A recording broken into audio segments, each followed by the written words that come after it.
বন্ধুসকল মই আছো বৰ্তমান দেখিছে এই স্থানত নেপালী খুঁটি বিহুবৰ হিলনি নেপালী খুঁটি আৰু এই স্থান দেখিছে এই আহত গছ কিজোপা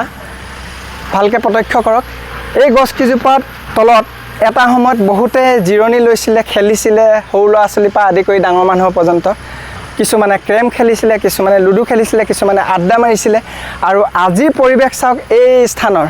চাৰিফালৰ মই পৰিৱেশটো দেখাবলৈ চেষ্টা কৰিছোঁ এই কাষতে লাগি আছে দুৰ্গা মন্দিৰ আৰু আপোনালোকে দেখিছে এতিয়া কি দূৰদৰ্শা অৱস্থা হৈছে বানৰ বিধ্বংসী ৰূপৰ ফলত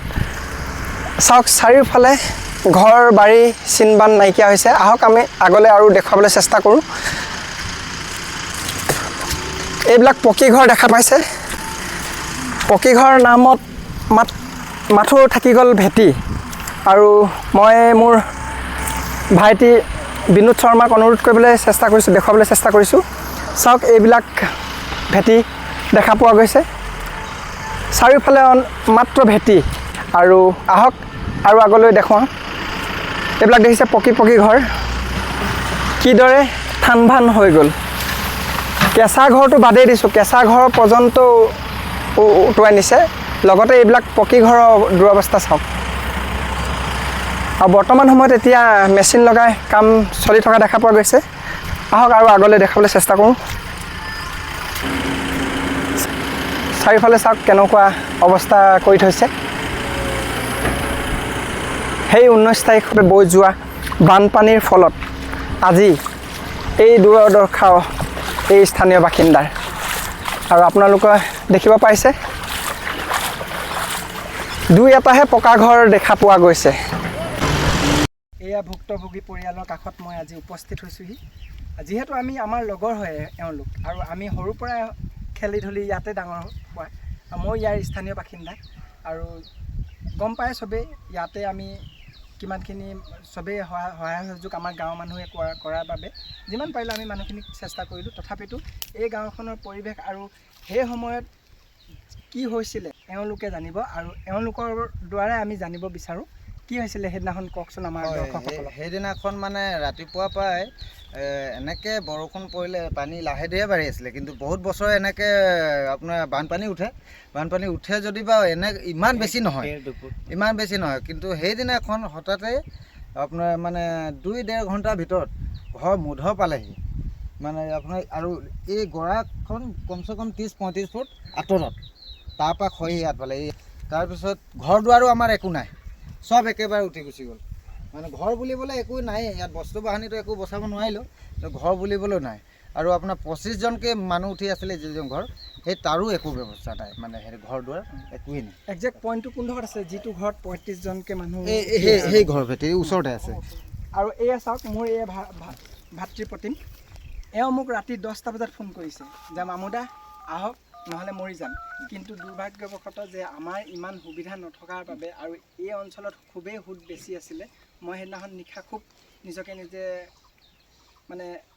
ৰখি থাকিব পৰা নাই মই কিয় এই জেগাত উপস্থিত হ'ব পৰা নাই কাৰণ কেলৈ আমি সাধাৰণ নাও এখন লৈ এই জেগাত উপস্থিত হোৱাটো খুবেই মানে সহজ কথা নহয় যিহেতু NDRF SDRF বাহিনীক আমি বহুত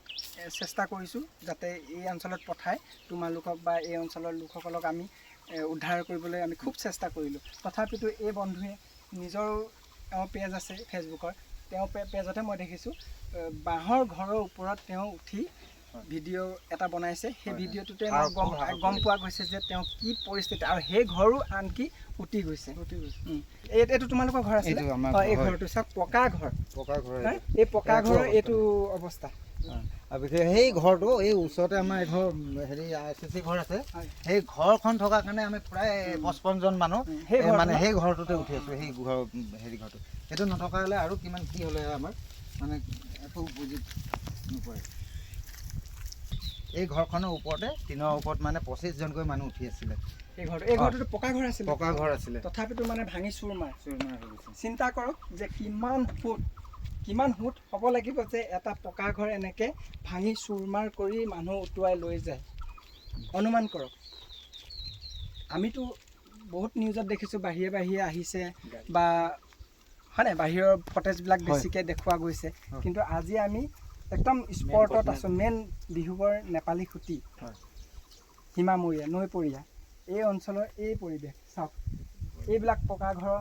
গোহালি আছিলে ভেটিহে দেখা পোৱা গৈছে ইয়াত গোহালি আছিলে ন মানে গৰা খহি নদীত উটুৱাই লৈ গুচি গ'ল এইফালে দেখিছে গোহালিটো এই নৈ কিনাৰত এতিয়া উটুৱাই লৈ গ'ল বুলি কৈছে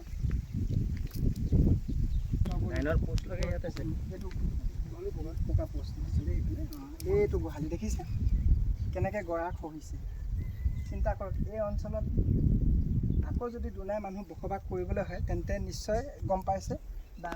সৰু সুৰা মথাৰি নহয় খুব ডাঙৰ মথাৰিৰ প্ৰয়োজন হ'ব আৰু এই ঘৰটো তোমালোকৰ আছিলে ইয়াৰ ওপৰতে এওঁলোক 5জনকৈ এই ঘৰটোৰ ওপৰতে গোটেই নিশা হেৰি ইয়াত দেখিছে কেনেকৈ গৰা খহিছে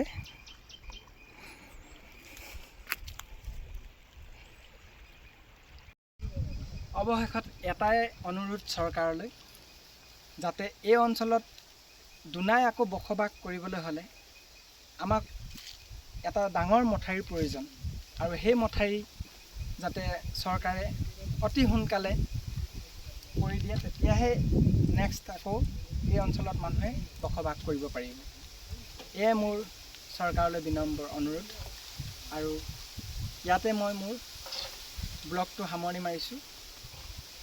আৰু আগলৈ চাই যাব মোৰ বাকী যিমান পাৰোঁ মই চেষ্টা কৰিম আপোনালোকক দেখাবলৈ চেষ্টা কৰিম আৰু দেখুৱাই থাকিম ধন্যবাদ